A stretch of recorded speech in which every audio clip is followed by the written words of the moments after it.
ඉතින් අද මම ගේන්න හදන්නේ ඇප් එකක් ගැන.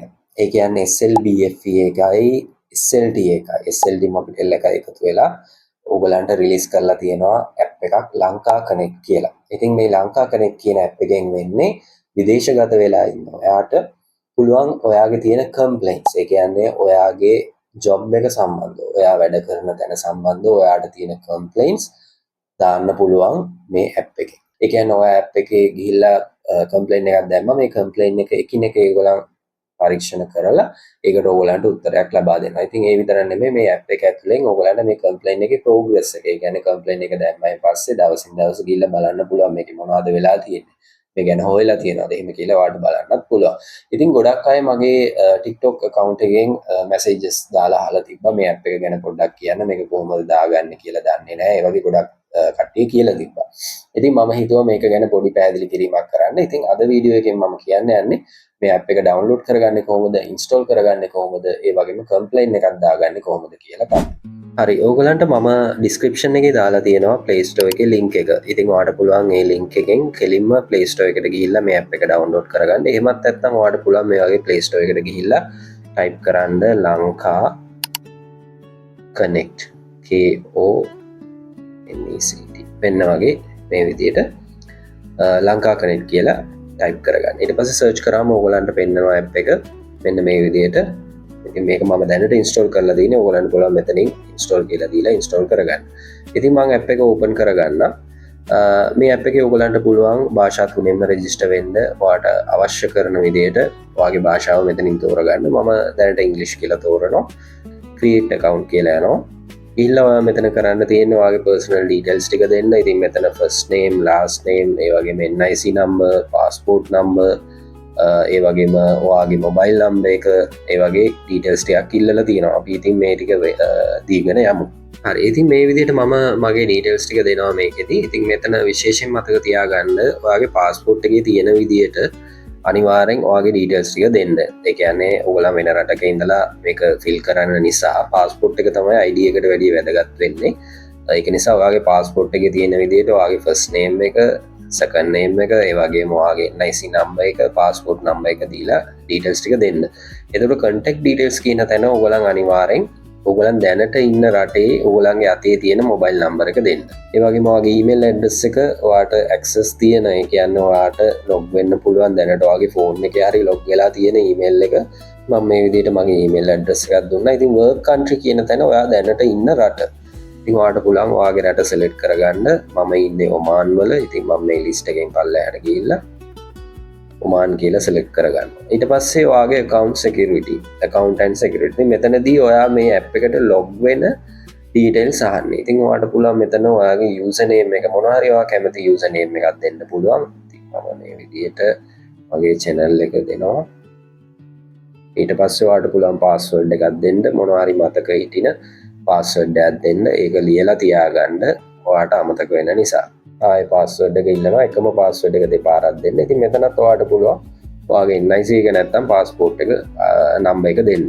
ඊට පස්සේ ඔයාට පුළුවන් මෙතන birth city කියන්නේ ඔයාගේ උපන් ගම. ඒ කියන්නේ ඔයා ලංකාවේ කොහෙද ඔයාගේ උපන් ගම? කොළඹද, නුවරද, මීගමුවද ඔයා ඉපදිච්ච තැන මෙතනින් දෙන්න පුළුවන්. හරි, ඔයාට මේ වගේ ඔයාගේ personal details ඔක්කොම දුන්නායින් පස්සේ ඔයාට පුළුවන් මෙතන register කියලා දෙන්න. ඉතින් දැන් ඔයාට පෙන්නනවා user registered successfully. දැන් ඔයාගේ account එක ඔයා register කරලා ඉවරයි. ඊට පස්සේ ඔයාට තියෙන්නේ අර ඉස්සෙල්ලා දීපු username එකයි password එකයි දීලා මෙතනින් log වෙන්න. ඉතින් මම දුන්නා මෙන්න මේ වගේ ශිරාන් ලොග්ස් කියලා. ඊට පස්සේ මම password එකක් දෙනවා මගේ. ඊට පස්සේ මම login කියලා දෙනවා. හරි, දැන් success කියලා එනවා. හරි, ඉතින් ඇප් එක ඇතුළට ආවයින් පස්සේ අපිට මෙන්න මේ වගේ ඉන්ටර්ෆේස් එකක් තමයි පෙන්නන්නේ. මේකේ තියෙනවා embassy services කියලා කැටගරි එකක්, complaint portal කියලා එකක් තියෙනවා. ඒ වගේම යට බැලුවම home, ඒ වගේම emergency account කියලා තියෙනවා. මේකේ තියෙන ගොඩක් options තාම මේගොල්ලන් build කරන ගමන් ඉන්නේ. නැත්තම් තාම ඇප් එකේ තියෙන දේවල් හදන ගමන් පවතිනවා. ඉතින් ඒක නිසා හැම දෙයක්ම, හැම option එකක්ම වැඩ කරන්නේ නැහැ හරියට. ඉතින් නමුත් ඔයාට කම්ප්ලේන් එකක් දාන්න අවශ්‍ය නම් මේ කම්ප්ලේන් පෝර්ටල් කියන එක වැඩ කරනවා. ඉතින් මෙතනදී ඔයගලන්ට පේනවා ඔයගලන්ට පුළුවන් ඔයාගේ කම්ප්ලේන්ට් එකක් දාන්න. මම මොකුත්ම කම්ප්ලේන්ට් එකක් දාලා නැහැ. කම්ප්ලේන්ට් එකක් දානවා නම් ඔයාලට පුළුවන් report an issue කියලා ගිහිල්ලා මෙන්න මෙතන තියෙන details වලින් එකින් එක ඔයාලට next කරගෙන යන්න පුළුවන්. ඉතින් ඔයාලට පේනවා ඇති මේ වගේ ඔයාගේ details ටික ඉස්සෙල්ලා පෙන්නනවා. ඊට පස්සේ next කරායින් පස්සේ ඔයාලට පෙන්නනවා incident category.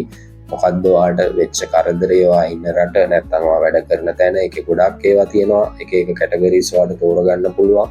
ඒ වගේම resolution category මොකද්ද ඔයාලට වෙන්න ඕනේ, ඔයාලට ලංකාවට එන්න ඕනේද නැත්නම් ඔයාලට මොනාරි එතන ග්‍රැටිවිටි එක ගන්න ඕනේද නැත්නම් ඔයා එතන තැන මාරු කරගන්න ඕනේද නැත්නම් ඔයා ඉන්න තැන ප්‍රශ්නයක්ද, ඔයාගේ ප්‍රධානියාගේ ආයතනයේ ප්‍රධානියාගේ ප්‍රශ්නයක්ද, ඒවයි කැටගරි ගොඩක් තියෙනවා. ඔයාලට ඒක select කරන්න පුළුවන්. ඊට පස්සේ ඔයාලට ඕන නම් වෙනම ඒ ඔයාගේ ප්‍රශ්න ගැන type කරන්නත් පුළුවන්. ඉතින් මේක බය වෙන්න එපා. මම මේ ඉංග්‍රීසි වලින් පෙන්නුවාට මේක සිංහලෙනුත් තමිල් වලිනුත් තියෙනවා. ඉතින් ඔයා app එක open කරායින් පස්සේ ඒ විදිහට ඒ තියෙන instruction අනුව ඔයාලා next කරගෙන යන්න පුළුවන්. ඉතින් මම නිකන් දැනට මෙහෙම මොනවාරි එකක් select කරන්නම්. select කරලා ඉවරලා මම next කරලා පෙන්නන්නම්. repatriation to Sri Lanka.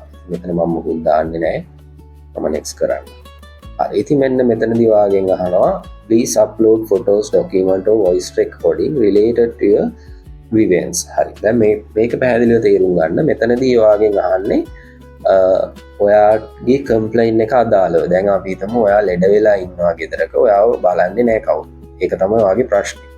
එතකොට ඔයා කරන්න ඕනේ ඔයාගේ ලෙඩේ සම්බන්ධව වීඩියෝස්, ෆොටෝස්, ඒ ડોකියුමන්ට්ස් ටික ඔයා මෙතන අප්ලෝඩ් කරන්න ඕනේ. ඉතින් අප්ලෝඩ් කරලා ඉවරලා ඊට පස්සේ ඔයාට සබ්මිට් කරන්න තියෙන්නේ. ඉතින් මේක එක එක ප්‍රශ්නෙට විවිධාකාරව ඔයාට ડોකියුමන්ට්ස් ඇති. ඉතින් ඒවා මට හැමදේම පැහැදිලි කරන්න බෑ. මම හිතනවා ඔයගලන්ට තේරෙනවා කියලා. ඉතින් මේක තමයි සාමාන්‍යයෙන් මේ ඇප් එකේ දැනට ඔයාට ගන්න පුළුවන් වැඩේ. ඒ කියන්නේ කම්ප්ලේන් පෝර්ටල් එක ඕපන් වෙලා තියෙනවා. ඔයාට කම්ප්ලේන් එකක් දෙන්න පුළුවන්. හරි, මම හිතනවා ඉතින් අද වීඩියෝ එක ඔයාට හෙල්ප්ෆුල් වෙන්න ඇති කියලා. ඒ කියන්නේ ඔයා දන්නේ නැති දෙයක් ඉගෙන ගත්තා කියලා මම හිතනවා. ඉතින් ඔයාට කරන්න පුළුවන් පොඩි උදව්වක් තියෙනවා මට. මේ වීඩියෝ එක ඔයා TikTok වලින් බලනවා නම් රීපෝස්ට් කරන්න, ඒ වගේම තව කෙනෙක්ට ෂෙයා කරන්න, දැනගන්න, ඒ වගේම ලයික් කරන්න, මේවට කමෙන්ට් කරන්න. ඒ වගේම ඔයා මේ ඇප් එක පාවිච්චි කරලා තියෙනවා නම් දැනටමත් ඔයා ගත්ත අත්දැකීම මොන වගේද කියලා කමෙන්ට් එකක් දාගෙන යන්න මේ වීඩියෝ එක යටතේ. ඒ වගේම YouTube වලින් බලනවා නම් ඔයාට පුළුවන් මගේ channel එක subscribe කරලා support එකක් දෙන්න. එහෙනම් අපි තවත් වීඩියෝ එකකින් හම්බෙමු.